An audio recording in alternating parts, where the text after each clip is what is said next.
할렐루야. 아멘. 우리 좌우에 계신 분들과 이렇게 인사하겠습니다. 함께라서 행복합니다. 함께라서 행복합니다.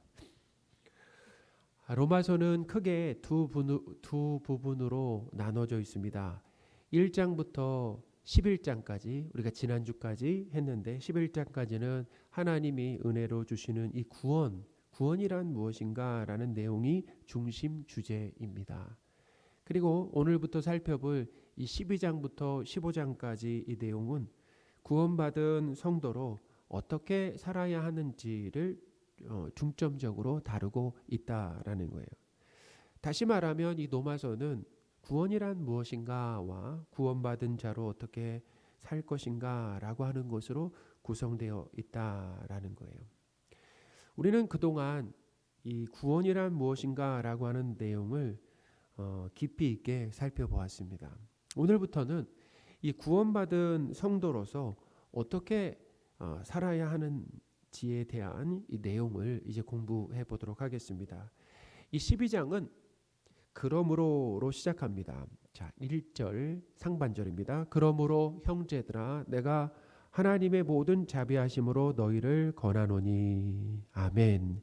그러므로로 시작한다라고 하는 것, 이 12장 전에 있는 이 내용이 하나님의 그 은혜로 주시는 구원이다라고 말씀을 드렸잖아요.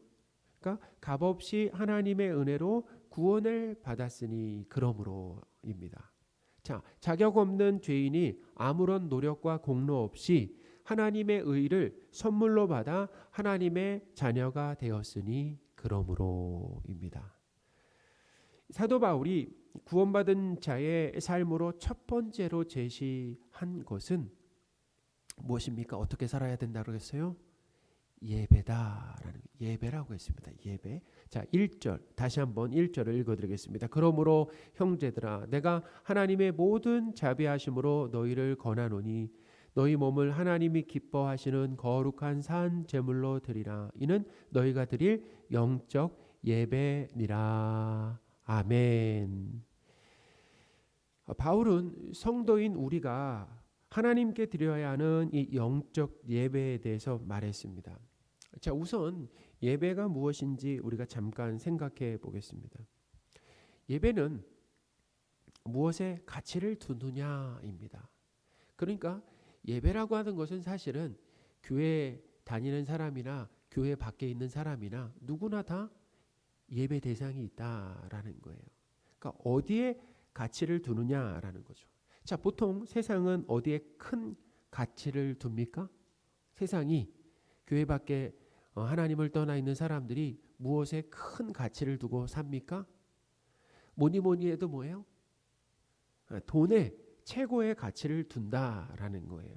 돈이 전부라고 생각합니다. 돈뿐만 아닙니다. 명예. 돈이 좀 생기면 사람들이 이제 명예에 눈독을 들이잖아요. 명예, 인맥, 아니면 건강에도 큰 가치를 부여하고 외모도 중시한다라는 거예요. 그러니까 세상이 하나님을 떠난 세상 사람들이 가치를 두는 것, 중요하게 생각하는 것, 그것이 바로 예배의 대상이다라는 거예요. 그러니 돈을 벌고 인맥을 넓히고 외모를 가꾸는 일에 대부분의 그 인생의 대부분의 시간과 에너지를 사용한다라는 그것이 중요하기 때문이에요. 그것을 더 얻고 싶기 때문이다라는 거죠. 사람이 자 그런데 한번 생각해 보면 좋겠어요. 사람이 돈, 인맥, 건강, 외모 등의 가치를 두는 것은 실상은 누구를 위한 겁니까? 누구를 위한 거예요?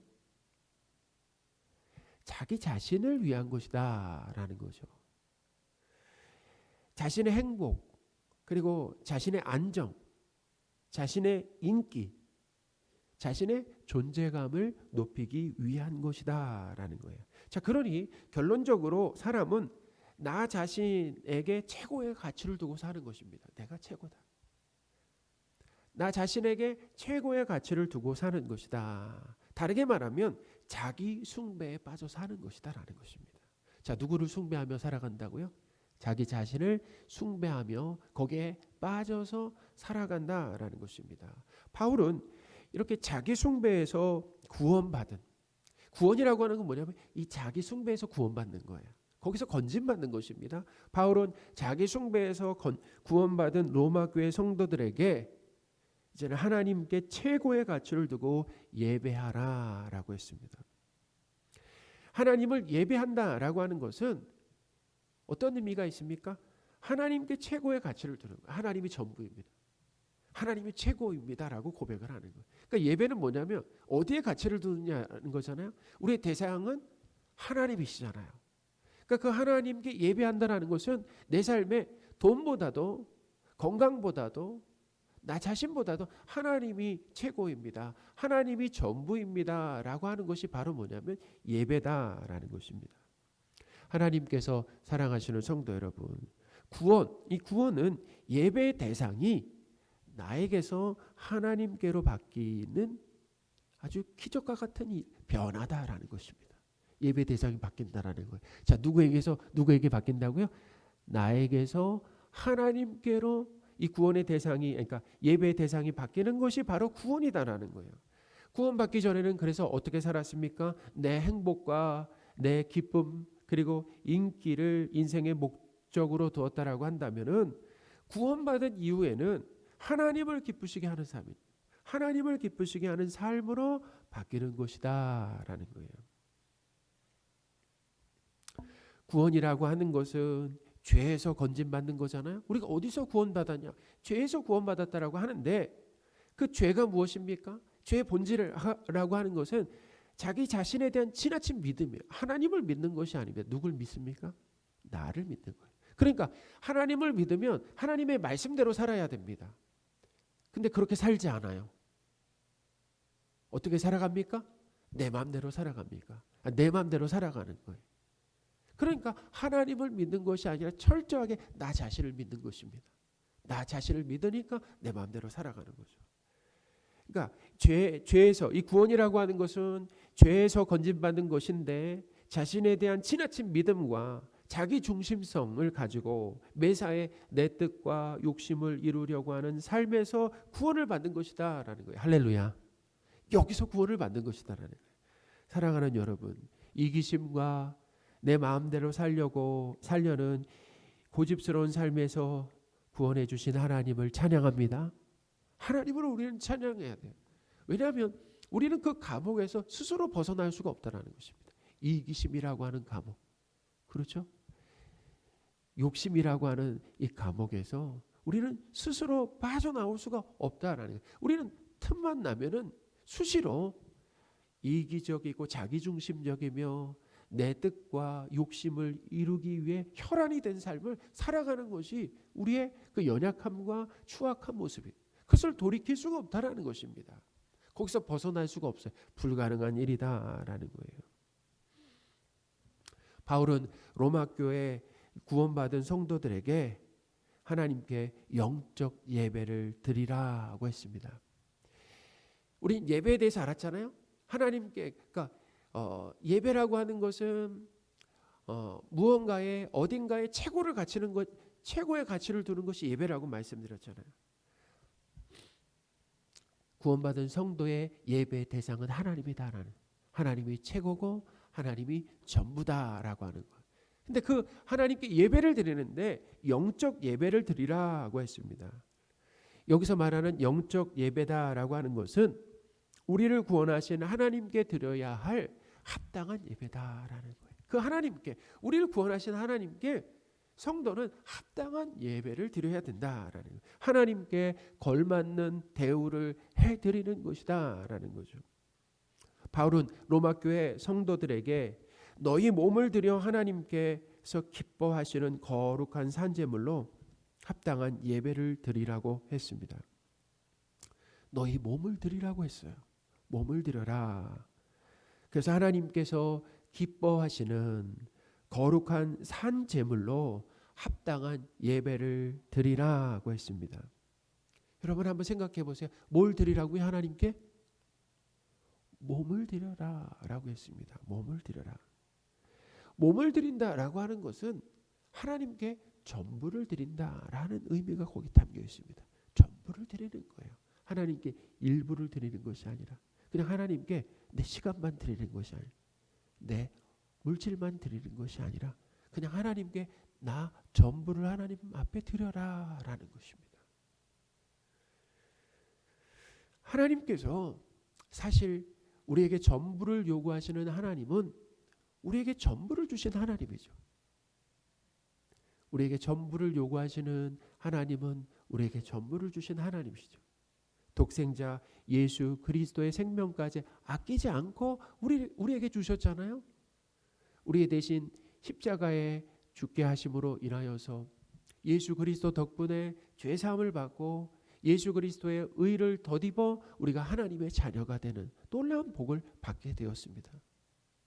하나님의 자녀를 삼아 주셨다는, 그러니까 하나님은 우리에게 전부를 주셨어요. 생명까지 주시고 우리를 하나님의 자녀 삼아 주시는 가장 큰 복을 허락하셨다라는 것입니다. 그러니까 이렇게 하나님께서는 우리에게 전부를 주셔서 구원하셨기 때문에 우리에게 전부를 요구하시는 것이다라는 거예요.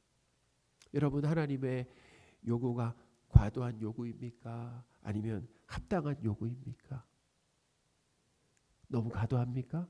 아니면 합당합니까? 신앙생활이라고 하는 것은 바로 그거예요. 하나님이 우리에게 주시는 것이 무엇인가라고 하는 것을 깨달아가면서 하나님께 나 자신, 나를 하나님 앞에 내가 기꺼이 드리겠다라고 고백하는 것, 그쪽으로 나아가는 것이 바로 우리 신앙생활이다라는 거예요. 하나님 앞에 헌금을 드리는 것도, 내 시간을 드리는 것도 아까워했던 우리가 점점 하나님이 우리에게 주신 것을 깨달아 알아가면서 하나님이 우리에게 전부를 주셨다라고 하는 것을 알아가면서 나를 하나님 앞에 드리는 것, 기꺼이 드리고 싶어하는 마음을 갖는 것, 그렇게 드리는 것이 바로 우리의 신앙생활이다라는. 구약시대 이 제사는 성전에서 살아있는 가축을 죽여서 하나님께 드렸습니다. 살아있는 가축을 죽여드렸다는 거예요. 죽은 제물을 드린 것입니다. 그런데 바울은 가축이 아닌 제사 드리는 사람의 몸을 드리라고 했습니다. 산 제물. 다행히 이것은 인신제사는 아닙니다. 인신제사. 왜냐하면 살아있는 제물을 드리라고 했기 때문입니다. 자, 그렇다면은 몸을 들여서 하나님이 기뻐하시는 거룩한 산 제사를 드린다라고 하는 것은 어떤 의미인가라는 거예요. 우리가 몸을 드리라고 했습니다. 몸을 들여서 산 제물로 하나님께 합당한 예배를 드려라라고 했어요. 그럼 이것이 어떤 의미인가라는 거죠. 우선 이 시대를 본받지 않는 겁니다. 2절입니다. 너희는 이 세대를 본받지 말고. 아멘. 성도들에게, 로마 교회 성도들에게 이 세대를 본받지 말라라고 했습니다. 로마에 살고 있었던 성도들은 로마 시민인 동시에 하나님 나라 백성이잖아요. 우리도 이중 국적을 가지고 있는 대한민국 국민이면서 하나님 나라 백성이잖아요. 이중 국적을 가지고 있습니다. 하나님의 백성으로 부름받았기 때문에 성도로서 왕이신 하나님의 통치와 이 다스림을 받으며 하나님의 뜻에 순종해야 된다라는 거예요. 성도가 되기 전에는 이 시대를 본받아 세상 사람들에게 동화되고 물들어 그들과 똑같이 사는 것이 자연스럽고 참 익숙했다라는 것입니다.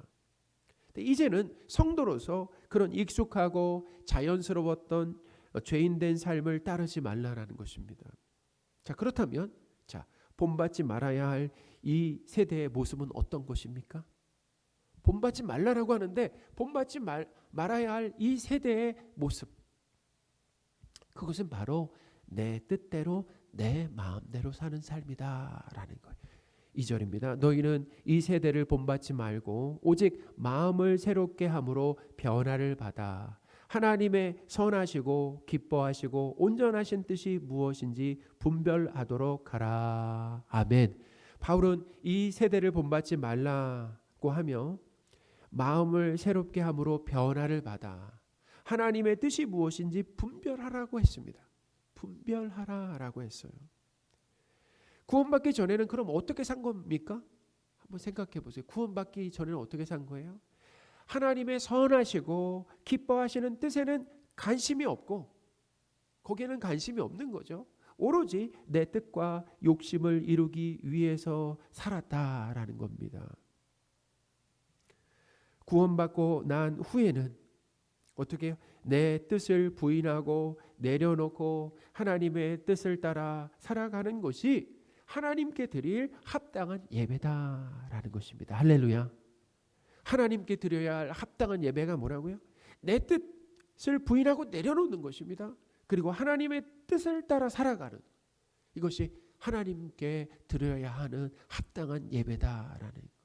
이 예배라고 하는 것은 교회에서만 드리는 것이 아니에요. 교회 밖에 어디에 있든지. 그래서 산 제물로 드려라라는 것입니다. 죽은 제물은 성전에서만 드렸잖아요. 산 제물로 하나님 앞에 드려라라고 하는 것은 교회든 교회 밖에든 내 뜻과 욕심을 내려놓고 하나님의 뜻을 따라 살아가는 것, 그것이 하나님께 드릴 합당한 예배다라는 것. 예수님도 우리에게 나를 따라오려거든 뭐라고 말씀하셨습니까? 자기를 부인하라고 말씀하셨습니다. 자기를 부인하라는 거예요. 자기를 부인하고 날마다 제 십자가를 지고 따르라고 하셨습니다. 누가복음 9장 23절입니다. 또 우리에게 이르시되 아무든지 나를 따라오려거든 자기를 부인하고 날마다 제 십자가를 지고 나를 따를 것이니라. 아멘. 예수님을 따른다라고 하는 것은 예수님을 믿고 제자의 삶을 사는 것을 말합니다. 예수님이 가신 길을 제자가 따라가는 거 아니겠습니까? 자기의 뜻과 욕심을 이루기 위해서 예수님을 열심히 따라가는 것이 아닙니다. 여러분, 왜 우리가 신앙생활 열심히 합니까? 내 소원과 뜻을 이루기 위해서 하나님을 이용해서라도, 하나님을 감동시켜서라도 내 뜻과 내 소원을 이루기 위해서 신앙생활을 열심히 하고 있다라고 한다면 잘못 가는 것입니다. 그것은 기독교에서 가르치는 구원받은 자의 삶에 대한 가르침이 아니다. 정반대의 길을 가고 있는 것이다라는 거예요. 오히려 우리는 신앙생활을 열심히 함으로 인해서 내 뜻과 욕심이 무엇인가라고 하는 것을 발견하는 것입니다. 내가 내 뜻을 주장하고 있구나, 내 욕심을 붙들고 있구나 라고 하는 것을 발견하고, 하나님 내 뜻과 욕심을 내려놓을 수 있도록 도와주십시오 라고, 그것을 위해서 어떻게 해요? 간절히 기도하는 것이다 라는 거예요. 하나님께 도움을 요청하는 것이다 라는 거죠. 내 뜻, 욕심, 자존심을 내려놓고 하나님의 뜻을 따라가는 것이 자기를 부인하고 날마다 제 십자가를 진다라고 하는 의미입니다. 자, 뭐라고요? 자기를 부인하라고 하셨잖아요. 그리고 날마다 제 십자가를 지라고 하셨습니다. 자기의 뜻을 내려놓는 것은 죽는 것이나 마찬가지입니다. 참 고통스럽죠. 또한 예수님 당시에 이 십자가라고 하는 것이 무엇입니까? 사람을 가장 고통스럽고 수치스럽게 죽이는 사형 방법이었다라는 거예요. 예수님은 십자가에서 죽기까지 하나님의 뜻에 순종을 했습니다. 죽기까지 순종했다라는 거예요. 예수님이 무리에게 날마다 제 십자가를 지라라고 하는 것은 죽기까지 뭐하라는 것입니까? 하나님의 뜻에 순종하라는 것입니다. 나를 따라오려고 한다면 날마다 제 십자가를 지라라고 하시는 것은 죽기까지 하나님의 뜻에 순종하라는 거예요. 근데 그 전에 뭐라고요? 자기를 부인하라는 것입니다. 내 뜻과 욕심을 부인해 하나님의 뜻을 시인하는 것입니다. 그게 바로 예수님을 믿고 따르는 삶이다라는, 구원받은 자의 삶이다라는, 하나님이 합당하게 받으시는 예배다라는 것입니다. 사랑하는 여러분, 내 뜻을 내려놓고 하나님의 뜻을 붙드는 것이 성도로서 하나님께 드려야 하는 합당한 예배다라고 하는 것을 기억하시기 바랍니다. 우리는 이 합당한 예배를 드려야 된다라는 거예요. 우리는 매일 자기를 부인하고 하나님의 뜻에 순종하는 합당한 이 예배를 드려야 합니다. 저는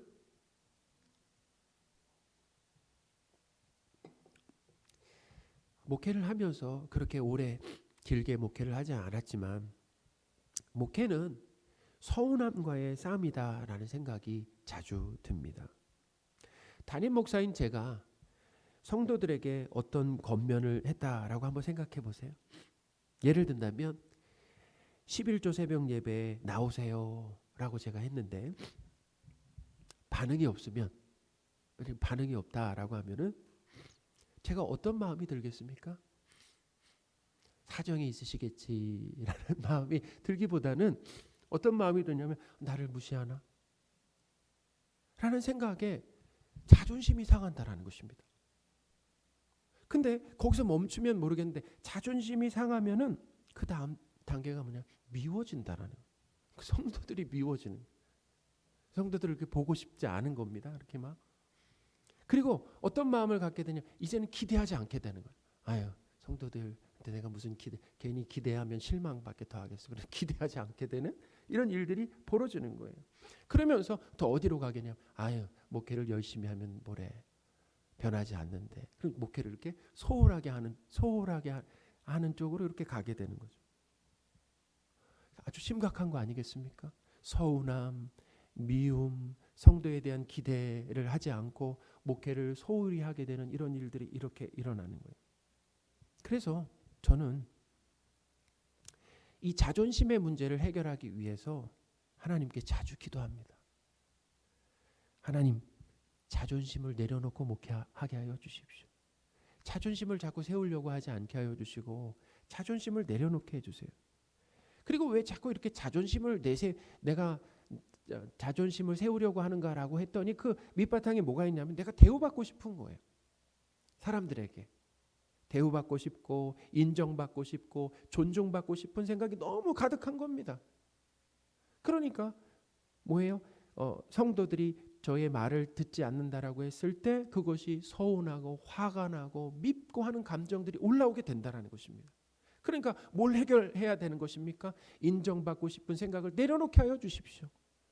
자존심을 내려놓게 하여 주십시오. 하나님. 존중받고 싶은 생각을 내려놓을 수 있도록 하나님 도와주십시오 라고 기도하는 거죠. 이게 자기 부인이다라는 거예요. 그리고 순종할 수 없는 성도들을 이해하고 공감할 수 있도록 도와달라라고 기도를 합니다. 그러니까 서운한 마음, 미움이 자리 잡지 않도록 하나님 앞에 기도하는 거예요.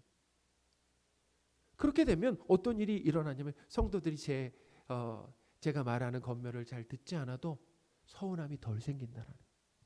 미움으로 가지 않는다라는 것입니다. 아, 그렇지. 내가 목회를 더 열심히 성실하게 해야 되겠구나. 성도들이 이렇게 하나님의 성숙하게 설 수 있도록 더 하나님의 말씀을 가르치고 기도하는 일에 더 열심을 내야겠구나라고 하는 어떻게 보면 긍정적인 방향으로 나아가게 된다는 것입니다.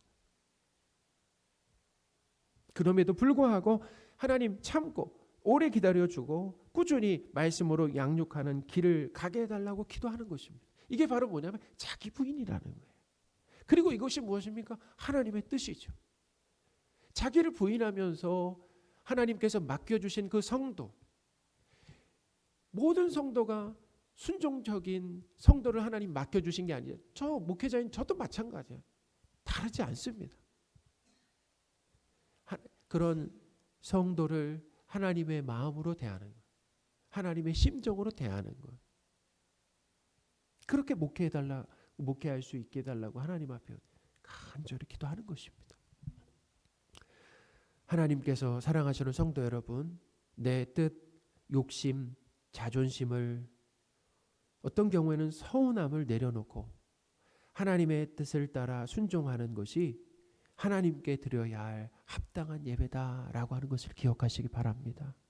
저와 여러분들이 합당한 예배를 드렸으면 좋겠습니다.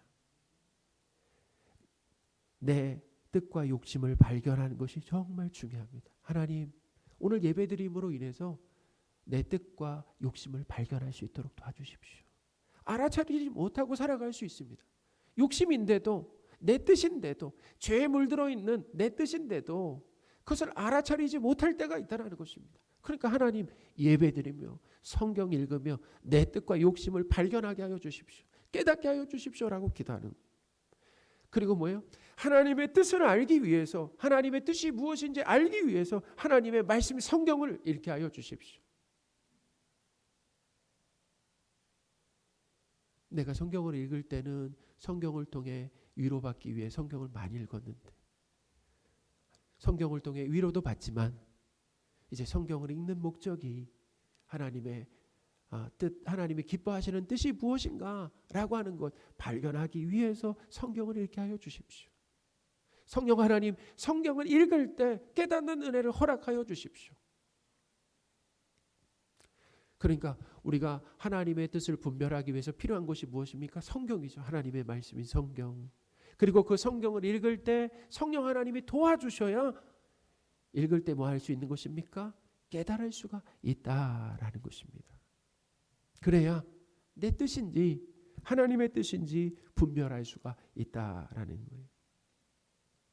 우리는 그렇지 않나요? 내 뜻을 교묘하게 하나님의 뜻으로 포장하며 살 때가 너무나 많다라는, 내 뜻인데 마치 하나님의 뜻인 것처럼 포장하며 살 때가 있잖아요.